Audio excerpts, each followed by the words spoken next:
तो इस एपिसोड की शुरुआत वहीं से होती है जहाँ से पिछला एपिसोड खत्म हुआ था। पिछले एपिसोड के एंड में देखा था हमारा मेन कैरेक्टर प्रिंस और सरबुक बात यहाँ पे कर ही रहते हैं। तभी प्रिंस भी यहाँ पे कहता है कि सुनो ना मेरी बात यार, ये जो टेस्ट यहाँ पे था, टेस्ट के अकॉर्डिंग जो सबसे पहले आएगा उसको सबसे अच्छा खाना मिलेगा। हमारा मेन कैरेक्टर कहता नहीं रे, जो बंदा सबसे बेस्ट है, जो सबसे बेहतरीन है, उसको बेहतरीन खाना मिलेगा। जैसे कि हम और जो इनके जैसे चोमू हैं उनको कुछ भी यहाँ पे नहीं मिलेगा। और क्या, काफ़ी देर का टाइम गुजर जाता है। प्रिंस भी कहता है यार काफ़ी देर का टाइम गुजर चुका है, अगला टेस्ट क्या होने वाला है लिटरली किसी ने हमको बताया भी नहीं। भाई मैं तो बहुत ज़्यादा टेंशन में हूँ। हमारा मेन कैरेक्टर भी कहता भाई टेस्ट स्टार्ट भी हो चुका है, तुझे आइडिया भी नहीं लगा है क्या? हम लोग किसी घर के अंदर नहीं है, हम लोग लिटरली एक बड़े से गाँव के अंदर है। नौकरानी को चेक करने के लिए भेजा जाता है। नौकरानी सब कुछ चेक करती है आसपास का माहौल और कहती फक यार, जैसे यंग मास्टर ने बोला लिटरली वैसा यहाँ पर है। आसपास से जंगल था और उसी जंगल के अंदर हम लोग टेस्ट यहाँ पे दे रहे थे और टेस्ट क्लियर करके ना हम लोग अब गाँव के अंदर आ चुके हैं। यानी अब हमको यहाँ से क्लियर करना चाहिए, लेकिन यहाँ से क्या करे कुछ भी समझ नहीं आ रहा। तभी पीछे से वही लड़का आता है जिसको हमने पहले भी देखा था। नौकरानी से भी कहता है हेलो यार कैसी यहाँ पर हो, लगता है तुम्हारे यंग मास्टर ने तुमको चेक करने के लिए यहाँ पे भेजा, तुमको कुछ पता चला क्या? जो सुनते ये भी कहती है कि वेल यार मुझे कुछ पता नहीं चला। अब आते हैं हमारे मेन कैरेक्टर की ओर और प्रिंस की ओर। हमारा मेन कैरेक्टर भी कहता है वेल मैंने नौकरानी को चेक करने के लिए यहाँ पे भेजा है। उतने में हम गाँव में घूमते हैं और गाँव में ढूंढ कर ना किसी से मिलते हैं, बातचीत करते हैं। तभी ध्यान जाता है किसी मोटे आदमी पे, जहाँ पे वो 3-4 बदतमीज बंदे जिनकी कुटाई हमारे मेन कैरेक्टर ने करवाया था, वो लोग उस मोटे को मारे जा रहे हैं। वो कहते मोटे साले तू इतना मोटा काहे को है? वो भी कहता यार भगवान ने मोटा बनाया तो मैं क्या करूं। ये भी कहता मोटे बहुत ज़्यादा बोलता है, सालू से लौंडे ने हमारी कुटाई करा दी, लेकिन डोंट वरी हम तेरी कुटाई कर कर ना उसका सारा बदला निकाल लेंगे। तो हमारा मेन कैरेक्टर भी चला था बॉडी गार्ड, ये देखो फिर से लड़ाई चालू है। बॉडी गार्ड आते हैं फिर से उनको कुटाई करके चल जाते हैं। मोटा भी कहता भैया लोग आपका शुक्रिया, अगर आप तो ना होते तो पता नहीं हमारा क्या क्या हो जाता। हमारा मेन कैरेक्टर भी कहता साले मोटे, मेरे ख्याल से जहाँ तक की याद है तो वांग क्लैन का मेंबर यहाँ पर है ना, तो यहाँ पे करके आ रहा है, तेरे क्लैन के तो सारे मेंबर को धक्के मार के बाहर निकाल दिया गया था ना। तो प्रिंस भी कहता 2-4 चोमू लोग है ना गलती से आ जाते हैं, तो ये भी उनमें से कोई एक ही होगा। वो भी कहता यस मैं हूँ चोमू, मैं सबसे बेकार हूँ, स्टूपिड यहाँ पर हूँ और इतना नल्ला हूँ ना लिटरली भाई, कोई भी मेरे साथ टीम अप करने को तैयार नहीं है। भाई मैं तुम्हारा नौकर बन के तुम्हारे साथ टीम अप करने को तैयार हूँ, प्लीज़ यार मुझे अपने टीम का मेंबर बना लो। हमारा मेन कैरेक्टर भी कहता अपनी बाप की शादी में आया है क्या, चल चल हमें भी नहीं चाहिए तेरे जैसा बेकार आदमी। इतना बोल के निकल जाते हैं। मोटे को रोना आ जाता है। वो भी कहता है nobody loves me, I am fucking bad, मैं जा रहा हूँ खाना खाने। तो प्रिंस भी कहता भाई तुमने गलत किया यार, गंदी वाली बेइज्जती मार दी, बेचारे को टीम का मेंबर भी नहीं लिया। बेचारा भले ही थोड़ा सा लूजर है लेकिन मेहनत करने वाला बंदा है। हमारा मेन कैरेक्टर भी कहता यार अगर उसको टीम में ले लिया ना टीम का बड़ा फायदा होगा। तो प्रिंस भी कहता तो साले लिया काहे को नहीं। ये भी कहता क्योंकि अभी सही टाइम नहीं है, जैसे सही टाइम आएगा ना मैं वैसे ही मोटे को ले लूँगा, अभी तू अपने काम पे ध्यान दे। और क्या, फिर रास्ते में मोटा जा ही रहता। एक बुढ़िया कहती बच्चा सुनो ना, मोटा भी कहता या आंटी बोलो।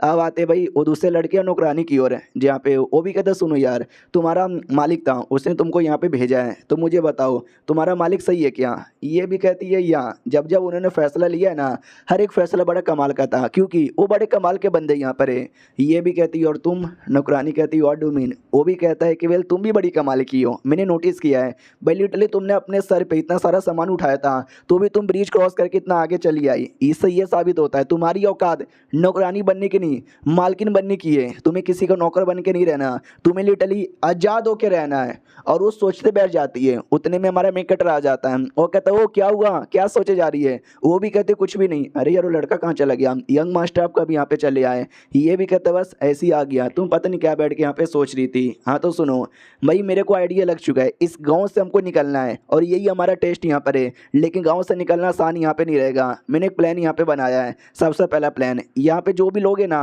भाई उनको पैसों का कॉन्सेप्ट नहीं पता, उनके पास पैसे नहीं होते। अगर तुम्हें कोई सामान चाहिए मतलब में या तो तुम कोई सामान दे दो या तो उनका काम कर दो।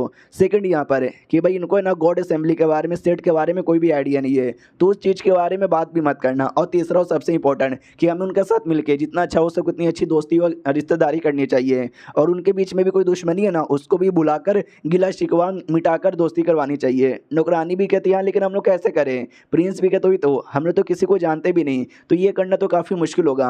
हमारा मेन कैरेक्टर भी कहता है यार मैं कह रहा हूँ इंतजार करो, अगले दिन ना हमको कुछ ना कुछ पक्का आइडिया लग जाएगा। अगले दिन की बारी आती है।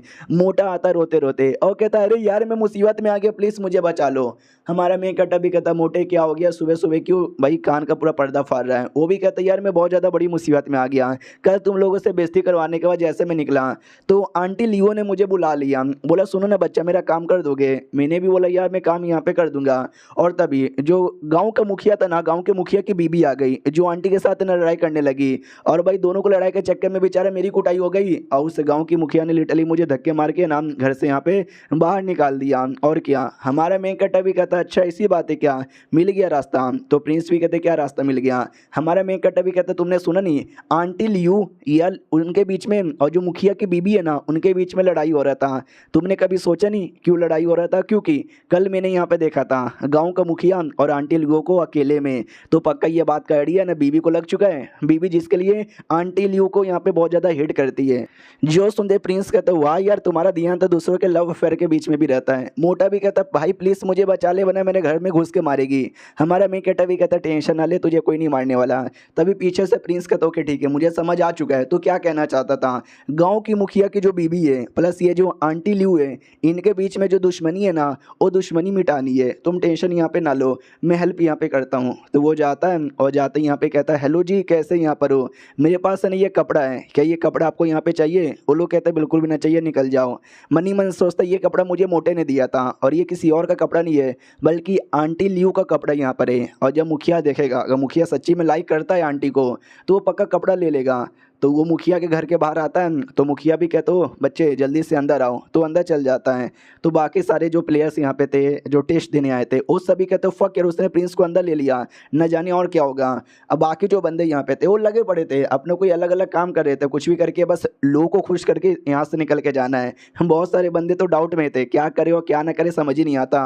और सेड के दो एल्डर ये सारा कांड यहाँ पे देख रहे थे और हमारे मेकटा के बारे में कहते कि भैया लौंडा तो बड़ा कमाल का निकला है, ऐसे लौंडे काफ़ी कमी हमारे सेट में यहाँ पे निकले हैं। तो दूसरा भी कहता है या हमारी सेट के जो फीमेल एल्डर है ना उन्होंने बोला है ध्यान रखो बड़ा कमाल का लौंडा है। पहला एल्डर भी कहता है अरे यार अभी अभी तो टेस्ट स्टार्ट ही हुआ है तो अभी कुछ कह नहीं सकते, चलो यार गेम खेलते हैं। पिछली बार मैं हार गया था लेकिन इस बार देखना मैं जीत के रहूंगा। अब आते नौकरानी की ओर, टेंशन में थी वो भी कहती है आई डोंट नो प्रिंस अपना काम कर पाएगा या फिर नहीं कर पाएगा। हमारा मैं कहता भी कहता टेंशन ना लो। नौकरानी भी कह रही यार ये किसी भी चीज़ का टेंशन ना लेते बिंदास बैठे रहते, न जाने क्यों मुझे तो टेंशन हो रहा है। उतने में प्रिंस आ जाता है। हमारा मैं कहता भी कहता भाई तू आ गया, बोल यार लफड़ा है ना उन दोनों को घपा घप करते हुए पकड़ लिया था ना तो ये भी कहता भाई तुझे सच्ची में दूसरों के अफेयर के बीच में कितना उंगली करना है, कुछ भी ऐसा नहीं है उनके बीच में कोई भी लफड़ा नहीं है। वो मुखिया की जो बीबी है ना उसको गलतफहमी हो चुकी है। ये जो आंटी लियू है ना वो थोड़ी गुस्सेल दिमाग वाली है, बहुत ही छोटी छोटी बात पे गुस्सा करती है। और जो गाँव का मुखिया है भाई एक नंबर का डरपोक है जो अपनी बीवी से बहुत ज़्यादा डरता है। हाँ तो इनके बीच में हल्की सी दोस्ती हो गई थी और दोनों में थोड़ा सा दोस्ती हो गया तो बातचीत कर रहे थे और मुखिया की बीबी ने उनको बातचीत करते हुए देख लिया और भड़क गई कि चक्कर यहाँ पर है। पति बेचारा डरपोक समझा भी नहीं पाया और वो लियू भाई भड़केल औरत गुस्सा करती है छोटी छोटी बात पे तो गुस्सा करने लग गई तो और ज़्यादा लफड़ा यहाँ पे बहल गया। लेकिन रियलिटी में उनके बीच में कोई भी लफड़ा वफड़ा बिल्कुल भी यहाँ पे नहीं है। मैंने सोचा यार सुधार यहाँ पे दूँ लेकिन समझ ही नहीं आया भाई कैसे यहाँ पे सुधारूँ। मेरे दिमाग में 2-3 प्लान यहाँ पे आया। सबसे पहला प्लान जाके मैं सीधे सीधे यहाँ पे बता दूँ तो उसके चांसेस कम है क्योंकि लियू वो गुस्से वाली है, वो भाई फिर से भड़क जाएगी और बीबी वो सुनने को तैयारी नहीं है और पति डरपोक वो बोलने को भी यहाँ पे तैयार नहीं है। फिर मैंने यहाँ पे सोचा क्यों ना ब्लैकमेल यहाँ पे करूँ, फिर लगा कि नहीं भाई ब्लैकमेल करना बुरी बात होती है, ऐसा नहीं करना चाहिए। एट द एंड मेरे दिमाग में कोई आइडिया आया ही नहीं। हमारा मेन कैरेक्टर हंसने लग जाता है, कहता है लेकिन मेरे दिमाग में कमाल का आइडिया आया है। तो प्रिंस भी कहते क्या आइडिया आया है। हमारा मेन कैरेक्टर भी कहते क्यों ना भाई मुखिया की बीबी और आंटी के बीच में किस करवा देते किस होगा तो पक्का दोनों लेस्बियन बन जाएगी और रिश्ता सही हो जाएगा। तो प्रिंस भी लाइक व्हाट कितना बेकार प्लान है और ये चैप्टर यहीं पे ख़त्म हो जाता है। तो यही थे 3 एपिसोड, कैसा लगा मुझे कमेंट में यहाँ पे बताना। मिलते किसी और वीडियो में, जब तक के लिए बाय बाय।